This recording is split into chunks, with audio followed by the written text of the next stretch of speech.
Assalamu alaikum, fëmijë të dashur. Dëshironi të dëgjoni tregime islame?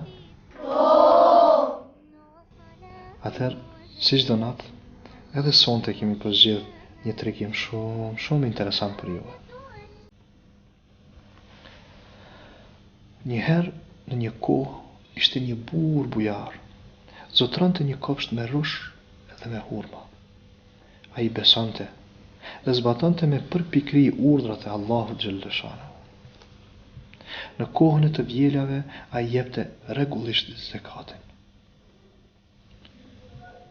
Me vdekjen e tij, trashëgimia e kopshtit i kaloi pasardhësve të tij, të cilët ishin shumë të dhënë mas botës materiale.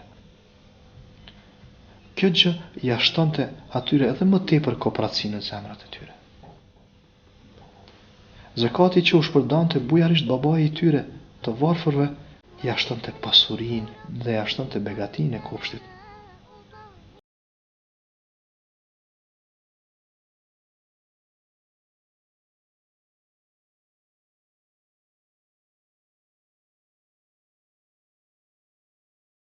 Sia zakatit u dukej shumë e madhe. Kujtonin se zakati e pakëson pasurinë. Kujtonin se zakati do t'ju sjellë atyre varfëri. Etja e madhe për pasuri i verboi aq shumë. Sa nuk arrinin të kuptonin burimin e bereqetit dhe begatisë së kopshtit të tyre.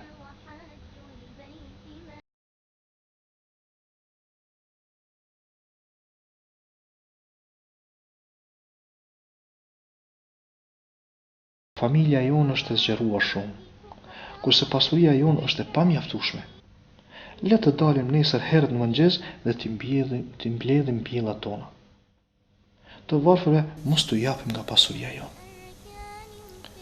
Ato kishin harruar se pronari i vërtet i të gjithë pasurisë është Allahu i gjithëmshirshëm.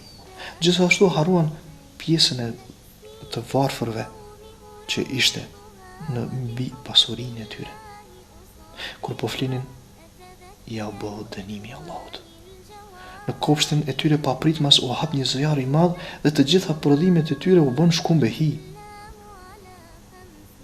Në mëngjes u zgjuan të lumtur dhe të pa informuar se çfarë kishte ndodhur në mbrëmjen e kaluar. Tek esnin i përshpëritin njëri tjetrit. Mos lejoni të vinë sot të varfërit dhe fukarajt, mos i lejoni të hyjnë në kopshtin tonë.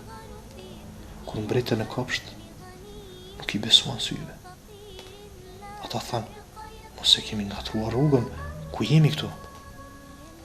Panë për rreth mirë, ky ishte ai vendi ku ata kishin pasur kopshtet e tyre.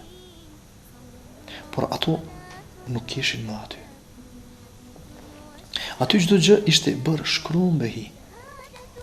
Më i zgjuari i tyre tha, jo, nuk kemi ardhur gabim, kjo është toka jo. Ne kishim vendosur të mos i ndihmonim të varfërit, andaj Allahu na e dërgoi këtë.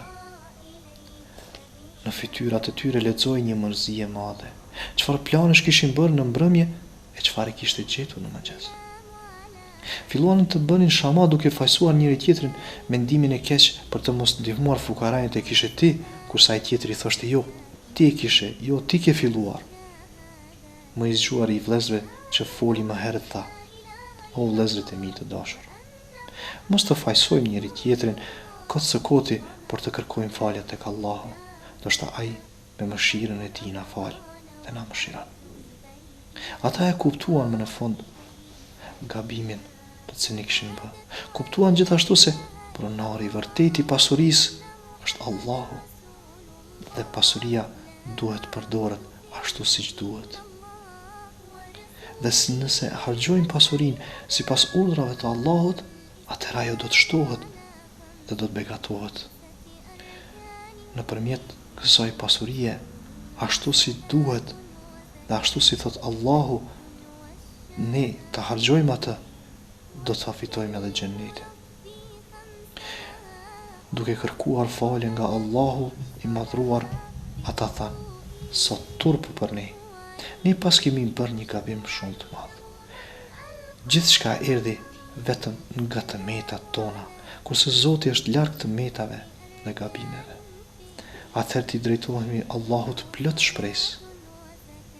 Edhe në qoftë se Allahu na e merr tokën për shkak të gabimeve tona, Ai na dhuron një më të mirë se ajo, nëse i drejtohemi me lutje vetëm Atij. Ne kërkojmë me këmbgulje mëshirën e Tij dhe vetëm Atij i drejtohemi. Fëmijë të dashur, a ju pëlqej tregimi?